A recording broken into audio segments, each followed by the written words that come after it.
भैया हारना भी एक कला होती है, लेकिन ऐसा लग रहा है कि गौतम गंभीर की इंडिया ने से पीएचडी कर ली। हाँ, मतलब जो आता है वो टीप मार के चला जा रहा है, और इसीलिए हमको बार बार वो लाइन आती है कि हार होती है, लेकिन हार के बाद धुनाई होती है, फिर लड़ाई होती है, फिर पिटाई होती है, रगड़ाई होती है, फिर बेइज्जती होती है, फिर गजब बेइज्जती होती है, फिर इंटरनेशनल बेइज्जती, हिस्टोरिकल बेइज्जती होती है, और फिर व्हाइट वॉश वाली। और व्हाइट वॉश वाली बेइज्जती में गंभीर साहब जो है वो पीएचडी होल्डर हो गए। हाँ, मतलब कुछ महीने पहले जो फैंस और जो टीम अपने आप को वर्ल्ड चैंपियन कह रही थी, आज आयरलैंड से नजर मिलाने में शर्म आ रही है। इंग्लैंड वाले कह रहे हैं कि हम पूरा लगान फिर से वसूलेगा, फुल लगान, और जिम्बाब्वे वाला कह रहा है इन दो से ठोके गए हो तो हमारे यहां भी चले आना, हम भी हिस्ट्री बना देंगे।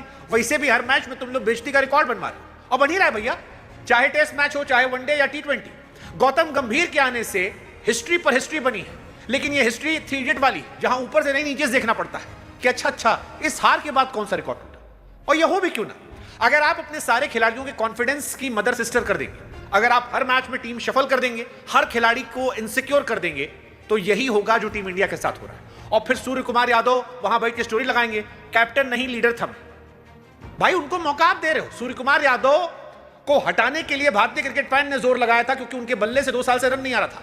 लेकिन आज इस टीम इंडिया को देख को लग रहा है कि अरे भैया देवता थे, वो देवता थे जिनको आप दानव समझ रहे थे। और एक्चुअली इंडिया उनको मिस करने लगी, उनकी कप्तानी को। हालांकि सूर्या भाई को वहां बैठ के ये हल्की हरकत करने की जगह पर डोमेस्टिक में अपना जोर लगाना चाहिए। और अगर वाकई में टीम इंडिया में वो देख रहे हैं तो उनका पोटेंशियल हम सबको मालूम है, उनको वहां रन बना के टीम इंडिया का दरवाजा खटकाना चाहिए। लेकिन सूर्या की कहानी अलग है। फिलहाल कहानी इंडिया इंग्लैंड की है।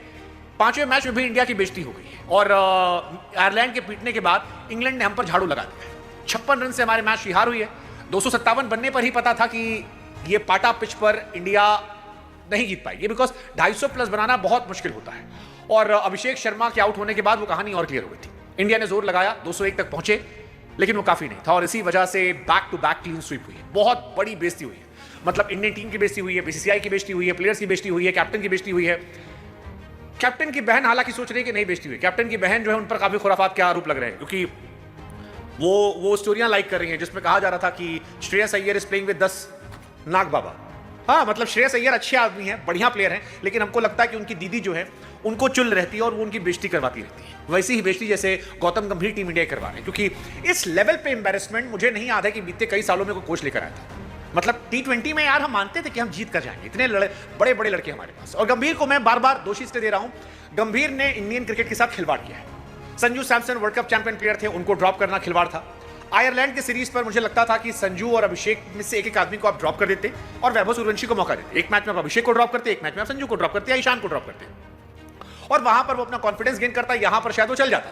लेकिन आपने क्या किया, आपने दोनों मैचेस मुझसे हटाया क्योंकि कुछ खेलना था। एक तो गंभीर का इकोनॉमिकल हिसाब किताब भी समझ नहीं आता मुझे, क्या वो सोनी को फायदा देने, नुकसान पहुंचाने और हॉटस्टार को फायदा देने के लिए था, क्योंकि ये कहानी वो केकेआर में भी कर चुके हैं हर्षित राणा के साथ कि केकेआर को कम पैसे में हर्षित मिले इसलिए उनको खिलाया नहीं, बाद में लगातार खिलाया, फिर वो चोटिल हो जा रहे हैं, वो एक अलग कहानी है। बट कहानी के साथ फिर वही आता है कि गौतम गंभीर ने संजू सैमसन और वैभव सूर्यवंशी दोनों कॉन्फिडेंस की मदर सिस्टर कर दी, और नतीजा ये है आज दोनों इनसिक्योर हुए बैठे हैं। और इंडिया जो है वो गंभीर के इतिहास में ह्यूमिलेशन के नए नए इतिहास रच रही है। मतलब गौतम गंभीर साहब, आपके चरणों में मेरा कोटि कोटि प्रणाम, कोटि कोटि प्रणाम। हम आपसे पूछ रहे हैं कि महाराज कितना बेइज्जती करवाओ, जब से आए हो तब से बेइज्जती में बेइज्जती करवाई जा रही है। श्रीलंका ले गए ओडीआई मैच में 3 मैच था, 10 विकेट गिरा, हम हार गए, व्हाइट वॉश हो गया। न्यूजीलैंड के सामने घर में हम ठोके गए थे, 50 रन नहीं बना पाए थे, इतिहास में पहली बार 50 के अंदर निपट गए आपके कार्यकाल में, वहां पर भी आपको कोटि कोटि नमन। साउथ अफ्रीका घर में टेस्ट में ठोक कर हमको गई, आयरलैंड व्हाइट वॉश करके गई, इंग्लैंड व्हाइट वॉश करके गई। हम क्यों ना कहें कि भैया तुम व्हाइट वॉश गंभीर हो। भारत के इतिहास के वर्स्ट कोच में से गौतम गंभीर का नाम आना चाहिए, वर्स्ट कोच का। 1605 दिन से इंडिया नंबर 1 स्लॉट पर थी, और आपने यहां पर भी हमें कोटि कोटि नमन कर दिया। और तब कर दिया जब हम इस बात के गुरूर में थे कि हम अपनी 3-4 टीम बनाकर दुनिया की किसी टीम को हरा सकते हैं।